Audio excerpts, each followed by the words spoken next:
نحمده ونصلي ونسلم على رسوله الكريم اما بعد فاعوذ بالله من الشيطان الرجيم بسم الله الرحمن الرحيم اهدنا الصراط المستقيم صراط الذين انعمت عليهم غير المغضوب عليهم ولا الضالين صدق الله العظيم۔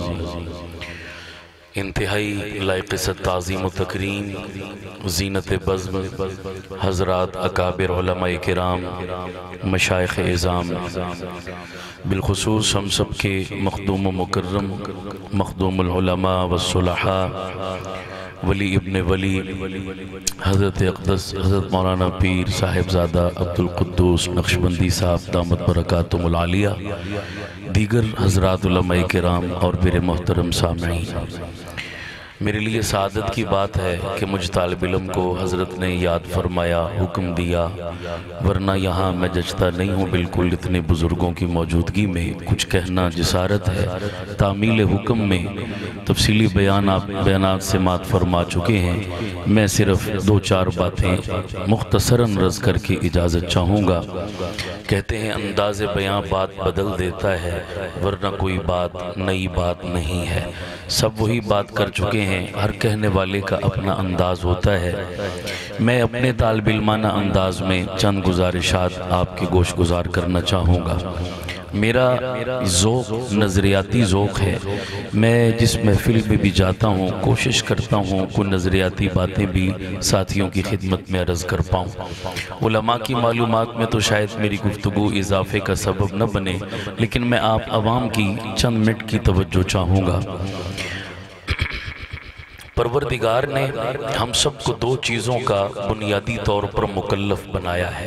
اللہ کہتا ہے دو چیزیں میرے بندوں ٹھیک ٹھیک لے آؤ، میں بیڑا پار کر دوں گا۔ ایک کو عمل کہتے ہیں، دوسری چیز کو عقیدہ کہتے ہیں۔ عمل کا ٹھیک ہونا بھی ضروری، عقیدے کا ٹھیک ہونا بھی ضروری، لیکن آپ صاحب نسبت لوگ ہیں، مجھے کہنے اور بتانے کی ضرورت نہیں۔ آپ جانتے ہیں کہ عمل کی قبولیت کا دار و مدار بھی کس پر ہے؟ عقیدے پر۔ ذرا اونچی بولیے کس پر ہے، اور اونچی بولیے کس پر ہے؟ عقیدہ درست ہے تو عمل کی قیمت بھی لگے گی، عقیدہ درست نہیں تو عمل کی کوئی ویلیو بھی نہیں لگ سکتی۔ میں اس پر ایک چھوٹی سی دلیل عرض کروں گا۔ ہمارے اکابر میں ایک بڑا نام امام اہل سنت حضرت مولانا شیخ سرفراز خان صاحب صفدر، سب کہہ دو رحمت اللہ تعالی علیہ۔ یہ اپنے محسنوں کو بھی ہمیں یاد کرتے رہنا چاہیے، انہی محسنوں میں یہ ایک بڑے محسن ہیں۔ خدا گواہ ہے ماضی قریب میں گجرانوالہ گکھڑ منڈی کی سرزمین پر یہ ہستی ابھی گزری، چند سال پہلے انتقال ہوا۔ خدا گواہ ہے اگر ان کا وجود نہ ہوتا تو آج شاید ہم میں سے بہت سے لوگ مسجد میں نہیں کسی اور جگہ بیٹھے ہوئے نظر آتے۔ یہ بات میں نے کیوں کی؟ اس لیے کہ اپنی حیات طیبہ میں روئے زمین کا کوئی قابل ذکر فتنہ ایسا نہ تھا جس کا علمی تعاقب کر کے حضرت نے رد نہ کیا اور امت کے ایمان اور عقیدے کو نہیں بچایا۔ تفصیل کا وقت نہیں، میں صرف علماء کی توجہ بھی چاہوں گا۔ امام اہل سنت گکھڑ منڈی کی مسجد میں درس قرآن دیا کرتے تھے، اور ان کے درس میں ٹوٹل 2 بندے بیٹھتے تھے، اور وہ 2 بھی مزدور قسم کے بندے۔ امام اہل سنت فرماتے ہیں ان 2 کو رب کا قرآن سکھانے کے لیے میں پوری رات بیٹھ کر مطالعہ کرتا، 25 سے 30 تفسیروں کا مطالعہ کر کے صبح ان 2 مزدوروں کو رب کا قرآن سناتا، اور میں نے ہمت نہ ہاری۔ پھر ایک دور اور ایک زمانہ ایسا بھی آیا کہ میرے ایک درس قرآن کے حلقے کے اندر 5-5 ہزار علماء بیٹھنا اپنے لیے سعادت سمجھتے تھے۔ اللہ تعالیٰ نے ان کے دروس کے فیض کو ایسے جاری فرمایا۔ اللہ ان دروس کے حلقوں کو ہمیں بھی ہر جگہ قائم کرنے کی توفیق عطا فرمائے۔ ہمارے محترم مولانا عطا اللہ خان صاحب اس علاقے میں اس عنوان پر ماشاءاللہ خوب کام کر رہے ہیں، مشعل راہ ہے ہم سب کے لیے۔ اللہ تعالیٰ ہمیں ان جیسا ذوق عطا فرمائے۔ یہ میں نے ضمناً اشارہ کیا ایک بات کی طرف، میں دلیل دینے لگا ہوں۔ امام اہل سنت جو درس دیتے تھے وہ ٹھیٹھ پنجابی زبان میں ہوتا، ان کے شاگرد کیسٹ کے اندر انہیں ریکارڈ کرتے، پھر ان کے ایک شاگرد نے کیسٹ ہی سے انہی دروس کو تحریری شکل میں منتقل منتقل کیا، اردو زبان میں ترجمہ، اور وہی ترجمہ اب کتابی شکل میں چھپ چکا ہے ذخیرۃ الجنان کے نام سے، عوام اور خواص دونوں کے لیے لائق مطالعہ ہے۔ امام اہل سنت نے ذخیرۃ الجنان سورہ بقرہ میں عقیدے کی اہمیت سمجھاتے ہوئے دو کمال کی دلیلیں پیش کی۔ فرمانے لگے مشرکین مکہ میں ہزار خامیاں تھی، دو خوبیاں بھی تھی۔ پہلی خوبی کیا تھی؟ وہ لوگ پوری دنیا سے حاجیوں کی میزبانی کرتے، حاجیوں کو کھانا کھلاتے، پانی پلاتے، ان کی رہائش کا بندوبست کرتے، یہ بہت بڑی نیکی تھی ان کی۔ دوسری خوبی یہ تھی انہوں نے حلال و طیب مال سے اللہ کے گھر یعنی بیت اللہ کی تعمیر کی۔ ان دونوں نیکیوں نے ان کے ذہن کو ایک غلط فہمی میں مبتلا کر دیا اور وہ مسلمانوں کو مخاطب کر کے کہنے لگے، اے مسلمانوں، نیک عمل کر کے اگر تمہیں خدا نے قیامت میں جنت دی تو ہم نے بھی پیچھے نہیں رہنا، ہم بھی پکے جنتی ہیں۔ پوچھا وہ کس طرح؟ کہا مسلمانوں، تمہارے کھاتے میں اگر نیکیاں تو ہمارے کھاتے میں بھی دو بہت بڑی نیکیاں ہیں، ایک حاجیوں کی میزبانی، دوسرا بیت اللہ کی تعمیر۔ ان نیکیوں کی وجہ سے ہم بھی جنت سے پیچھے نہیں رہیں گے۔ یہ غلط فہمی لگی، اللہ نے قرآن کی آیات نازل کر دی، اجعلتم سقایت الحاج وعمارت المسجد الحرام کمن آمن باللہ والیوم الآخر۔ اے مشرکو، اے کافرو، تمہیں کیا غلط فہمی لگ گئی؟ تم یہ سمجھتے ہو تمہارا حاجیوں کو کھانا کھلانا، پانی پلانا، بیت اللہ بنانا، تمہارا یہ عمل اس بندے کے برابر ہو سکتا ہے جس نے کہا لا الہ الا اللہ؟ ہرگز نہیں ہو سکتا۔ یہ ایک دلیل ذکر کر کے دوسری روایت لائے امام اہل سنت، فرمانے لگے حدیث کی تقریباً تمام بڑی کتابوں میں موجود ہے۔ اللہ کے نبی نے فرمایا بنی اسرائیل کی ایک عورت تھی جس کا عقیدہ ٹھیک تھا، عمل ٹھیک نہیں تھا۔ عقیدہ ٹھیک تھا یعنی وقت کے نبی پر ایمان لائی، کلمہ پڑا تھا، عمل ٹھیک نہیں تھا، فاحشہ تھی، بدکارہ تھی، جسم فروش تھی، عمل برا تھا، رستے میں جا رہی ہے، بلکتے پیاسے کتے کو دیکھا، کنویں سے پانی نکالا، بلکتے کنویں کتے کو پلایا، کتا دوبارہ دوڑ پڑا، اللہ نے اس کی اس عمل کی وجہ سے اس کی بخشش کا اعلان کر دیا۔ اب سنیے گا، یہ دونوں دلیلیں ذکر کر کے امام اہل سنت نے کمال کا جملہ بول کر عقیدے کی اہمیت کو سمجھایا۔ امام اہل سنت فرمانے لگے لوگوں دل پر لکھ لو، اگر بندے کا عقیدہ ٹھیک نہ ہو حاجیوں کو پانی پلا کر بھی جہنم جاتا ہے، عقیدہ ٹھیک ہو پیاسے کتے کو پانی پلا کر بھی جنت کا وارث بن جاتا ہے۔ عقیدہ اصل ہے، بولیے عقیدہ، سارے بولیے عقیدہ۔ علماء موجود ہیں، تفصیل کا وقت نہیں، میں بہت مختصر کر رہا ہوں، توجہ چاہوں گا۔ میں صرف اس کی اہمیت بتانے کے لیے یہ بات عرض کرنا چاہ رہا ہوں۔ قرآن مجید کی تقریباً 6500 آیات ہیں، میں بڑے ذمہ دار سٹیج پہ بیٹھا ہوں۔ 6500 آیات میں سے اللہ نے جتنے احکام نازل کیے وہ 500 آیات میں نازل کر دیے۔ نماز، روزہ، حج، زکوٰۃ، جہاد وغیرہ جتنے احکام تھے اللہ نے 500 آیات میں نازل کر دیے۔ اللہ یہ مجمع پوچھنا چاہتا ہے بقیہ قرآن کی 6000 آیات میں تو نے کس مضمون کو بیان کیا؟ تو دل پر لکھ کر لے جاؤ سارے، بقیہ قرآن کی 6000 آیات میں میرے رب نے عقیدہ بیان کیا، کہیں توحید، کہیں رسالت، کہیں قیامت، کہیں باس بعد الموت، کہیں جزا، کہیں سزا، کہیں قبر، کہیں حشر، کہیں پلسرات، کہیں قیامت، کہیں سابقہ امتوں کا تذکرہ۔ ان تمام چیزوں کا تعلق عمل سے نہیں عقیدے سے ہے۔ آگے چلیے، میرے پیغمبر کا دور نبوت 23 سال ہے، 13 سال مکی زندگی، 10 سال مدنی زندگی۔ علماء سے پوچھئے جتنے بھی شریعت کے احکامات کا نزول ہوا وہ مدینہ منورہ میں ہوا، نماز مدینہ میں، روزہ مدینہ میں، جہاد مدینہ میں، جتنے بھی احکام فرض ہوئے وہ مدینہ میں۔ یا اللہ یہ مجمع پوچھنا چاہتا ہے مکی دور کا 13 سال کا عرصہ میرے مصطفیٰ کی زندگی کا محور و مرکز کیا تھا؟ تو پوچھئے علماء سے میرے پیغمبر کے 13 سالہ مکی دور صحابہ کا عقیدہ بنانے میں گزرے، صحابہ کا نظریہ بنانے میں گزرے۔ ایک مضبوط نظریاتی جماعت کو تیار کر کے مصطفیٰ نے دنیا میں پھیلایا تو بحر و بر پہ چھا گئے، خشک و تر پہ چھا گئے، آدھی دنیا فتح کر کے اسلام کے پرچم لہرائے، اس لیے کہ نظریہ مضبوط تھا، عقیدہ مضبوط تھا۔ یہ بات میں نے کیوں کی ہے، اگلے مدے پہ میں آنا چاہتا ہوں، توجہ کیجئے، دلائل اس پر بہت ہیں، میں سب کو چھوڑتا ہوں۔ عقیدہ اہم ہے، عقیدہ بنیاد ہے، نظریہ اساس ہے۔ آج عقیدے کی محنت کمزور پڑ گئی، نظریے کی محنت کمزور پڑ گئی، اللہ والوں سے تعلق کمزور پڑ گیا۔ نتیجہ کیا نکلا؟ پہلے ہم شاخوں کو روتے تھے کہ جی فلاں بندے نے فقہ کا انکار کیا، فلاں بندے نے حدیث کا انکار کیا، فلاں بندے نے فقہا کا انکار کیا، فلاں بندے نے محدثین کا انکار کیا، فلاں شخص نے صحابہ کا انکار کیا، فلاں شخص نے اہل بیت کا انکار کیا، فلاں شخص نے انبیاء کی نبوت و رسالت کا انکار کیا، فلاں شخص نے رسول اللہ کی ختم نبوت کا انکار کیا۔ باخدا یہ انکار بھی گمراہ کن تھے، غلط تھے، لیکن مسلمانوں خدا را سنبھل کے سنو میرے درد کو، اللہ کی قسم اب ہماری جڑ پہ وار ہو چکا ہے، ہم اللہ کی ضربیں لگا رہے ہیں، لیکن مجھے بتائیے آج اسی محبوب رب کی ذات کا آپ کے معاشرے سے، آپ کے نوجوانوں سے، آپ کے کالج یونیورسٹی کے لوگوں سے انکار کروایا جا رہا ہے۔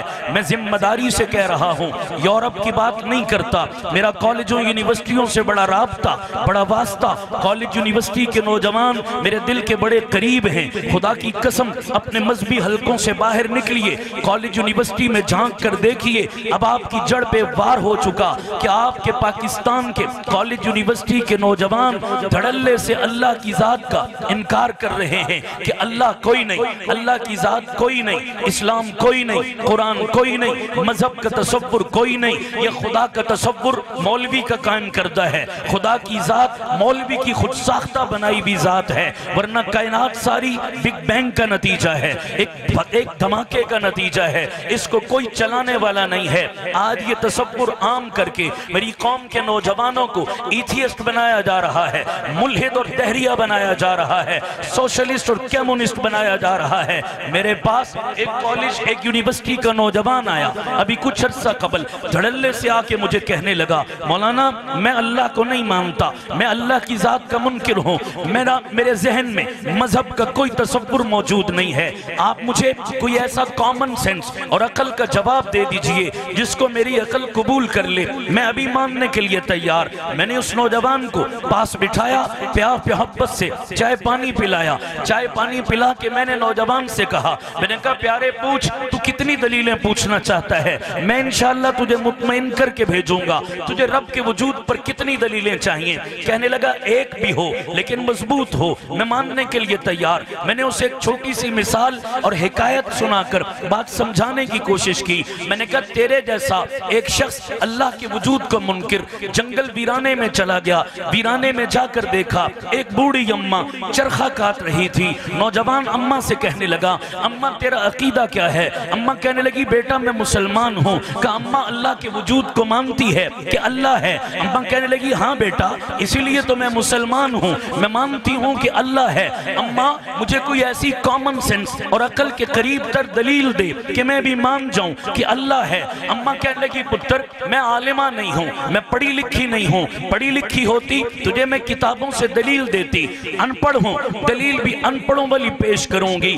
اللہ ہے دلیل میرا چرخہ۔ کہا اماں تیرے چرخے کا اللہ کی وجود سے کیا تعلق؟ اماں کہنے لگی بیٹا بات سیمپل 2 اور 2 4 کی طرح ہے، چھوٹا سا چرخہ بغیر بنانے والے کے نہیں بنتا، اتنی بڑی کائنات کا نظام بغیر بنانے والے کے کیسے بن گیا؟ دنیا کا دستور ہے، عقل بھی کہتی ہے ہر کریشن کا کوئی نہ کوئی کریٹر ہوا کرتا ہے، ہر ایجاد کا کوئی نہ کوئی موجد ہوا کرتا ہے۔ یہ اتنی بڑی کائنات بغیر کسی موجد کے کیسے وجود میں آ گئی؟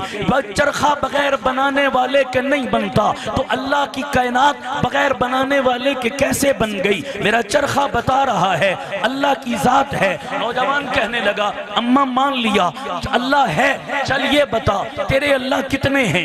2 ہیں، 4 ہیں، 6 ہیں، 10 ہیں، کتنے ہیں تیرے اللہ؟ اماں کہنے لگی بیٹا ایک ہے میرا اللہ، ایک سے زیادہ نہیں ہے۔ کہا اماں اللہ کے ایک ہونے پر دلیل کیا ہے تیرے پاس؟ اماں کہنے لگی بیٹا میرا چرخہ دلیل ہے کہ اللہ ایک ہے۔ نوجوان کہنے لگا اماں ہر بات میں چرخے کو لے آتی ہے، بھئی اللہ کے ایک ہونے کا تیرے چرخے سے کیا تعلق؟ اماں کہنے لگی بیٹا بات سمپل کرتی ہوں تجھے سمجھ آ جائے گی، بیٹا 40 سال ہو گئے چرخہ چلا رہی ہوں کبھی خراب نہیں ہوا۔ بیٹا پوچھنا کیوں نہیں خراب ہوا؟ بیٹے نے پوچھا اماں تیرا چرخہ 40 سال ہو گئے چلاتے ہوئے کیوں نہیں خراب ہوا؟ کہا بیٹا اس لیے کہ ایک ہاتھ میں ہے۔ ایکو بند کر دو یار، ساؤنڈ والو شور مچا رہے ہیں، بالکل دگلا دباؤ ایکو کا، سمجھ آئے کسی کو۔ 40 سال ہو گئے، بند کرو ایکو، 40 سال ہو گئے چرخہ چلا رہی ہوں خراب نہیں ہوا، کیوں؟ اس لیے کہ بولو یار سارے، ایک ہاتھ میں ہے۔ کہ بیٹا 40 ایک ہاتھ میں چرخہ چلے خراب نہیں ہوتا 40 سال تک، تو یہ ساری کائنات کا نظام اربوں خربوں سال سے ایکوریٹ نظام کے تحت ٹھیک چل رہا ہے۔ وقت پہ سورج نکلتا ہے، وقت پہ سورج ڈھلتا ہے، وقت پہ چاند نکلتا ہے، وقت پہ غروب ہوتا ہے، وقت پہ ہوائیں چلتی ہیں، وقت پہ بارشیں برستی ہیں، وقت پہ خزاں آتی ہے، وقت پہ بہار چھاتی ہے، وقت پہ مد و جزر اٹھتے ہیں، وقت پہ کائنات کا نظام چل رہا ہے اربوں خربوں سال سے، کبھی خراب نہیں ہوا۔ یہ دلیل ہے کہ اس کو چلانے والا بھی ایک ہے۔ اونچی کہو سبحان اللہ۔ 5 مرلے کا چھوٹا سا گھر ہو اور 2 چودھری پیدا ہو جائیں، چودھری سمجھتے؟ بولو یار، کھڑپینچ کتنے ہو جائیں؟ چلانے والے کتنے ہو جائیں؟ چلے گا؟ سارے بولو، درہم برہم ہوگا، ایک ادھر کھینچے گا دوسرا ادھر کھینچے گا۔ بھئی بچہ بھی اتنی بات جانتا ہے کہ گھر میں رہنے والے کئی ہوتے ہیں، سربراہ ایک ہوتا ہے، خاندان میں رہنے والے کئی ہوتے ہیں، سرپنچ ایک ہوتا ہے، ادارے میں کام کرنے والے کئی ہوتے ہیں، پرنسپل ایک ہوتا ہے، پڑھنے پڑھانے والے اساتذہ شاگرد کئی ہوتے ہیں، محتمم ایک ہوتا ہے، پارٹی میں کارکن کئی ہوتے ہیں، لیڈر ایک ہوتا ہے، رعایا میں عوام کئی ہوتے ہیں، سربراہ اور حاکم ایک ہوتا ہے۔ کائنات پوری میں بھی مخلوقات بے شمار ہوتی ہے، لیکن ساری کائنات کا خالق بھی ایک ہوتا ہے۔ ہم سب کا اللہ، سارے بولو ہم سب کا خدا ایک ہے جناب۔ یہ تمہیں کس نے پٹی پڑھائی؟ میری قوم کے ذہنوں کو آج کنفیوژن کا، الجھن کا شکار کر کے اللہ کا منکر بنایا، مذہب کا باغی بنایا، قرآن کا باغی بنایا۔ آج تو سب چیزوں سے ہاتھ دھو بیٹھے۔ سنیے گا ہاتھ جوڑ کر، میں ایک بات کرنے لگا ہوں، باخدا درد دل رکھنے والے لوگ ہو، ہل کر رہ جاؤ گے میری بات سن کر۔ میں ہر جگہ جا کر اس بات کو بڑا زور دے کر بیان کرتا ہوں، خدا کے لیے اپنے بچوں کے عقیدے کی فکر کیجئے۔ جہاں کا ماحول بالخصوص برا ہو، جہاں کی سوسائٹی بری ہو، جہاں کا ماحول بیرا روی کا شکار ہو، وہاں تو بالخصوص عمل کے ساتھ ساتھ، نماز روزے کے ساتھ ساتھ عقیدے اور نظریے کی فکر کرنا بھی ضروری ہے۔ یہ میں نہیں کہتا، انبیاء کی سنت ہے۔ جس ماحول میں بت پرستی عام تھی، جس ماحول میں شرک عام تھا، جس ماحول میں گمراہی عام تھی، اللہ کے پیغمبر ہیں، پیغمبروں کا خانوادہ ہے۔ اللہ کے نبی یعقوب علیہ السلام دنیا سے رخصت ہونے لگے، اپنے بچوں کو بلایا، بلا کر یہ نہیں پوچھا میرے بچوں تمہارے بعد تمہاری روٹی کا کیا بنے گا، روزی کا کیا بنے گا، گھر بار کا کیا بنے گا، کاروبار کا کیا بنے گا۔ اللہ کا نبی یہ سوال نہیں کرتا، اپنی آل اولاد کو بلا کر علاقے کے ماحول کو سامنے رکھتے ہوئے سوال کرتا ہے اپنے بچوں سے، ام کنتم شہداء اذ حضر یعقوب الموت اذ قال لبنیہ ما تعبدون من بعدی۔ اور میرے بچوں میں دنیا سے جا رہا ہوں، مجھے فکر ہے میرے بعد تمہارے عقیدے کا کیا بنے گا۔ لِمَ تَعْبُدُونَ مِن بَعْدِي، میرے بعد تمہارے عقیدے کا کیا بنے گا۔ جناب لقمان کی ایک ایک نصیحت کا جملہ اللہ نے قرآن میں نقش کر دیا۔ کیا کمال کی نصیحتیں اپنے بچے کو کی تھی۔ یا بنی لا تشرک باللہ، میرے بچے میرے بعد کچھ کر لینا لیکن اپنے عقیدے میں ڈنڈی نہ مارنا۔ لا تشرک باللہ، عقیدے کی فکر کرنا۔ بولیے انبیاء کی سنت ہے یا نہیں ہے؟ اللہ کا طریقہ ہے یا نہیں ہے؟ قرآن کی 6000 آیتوں کا حکم ہے یا نہیں ہے؟ میرے پیغمبر کی 13 سالہ محنت کا نچوڑ ہے یا نہیں ہے؟ سوال یہ ہے کہ ہم دنیا سے رخصت ہوتے ہیں، ہم اپنے بچوں کو کمپیوٹر اچھا دے کے جاتے ہیں، سائنس اچھی دے کے جاتے ہیں، او لیول اے لیول کی تعلیم دے کے جاتے ہیں،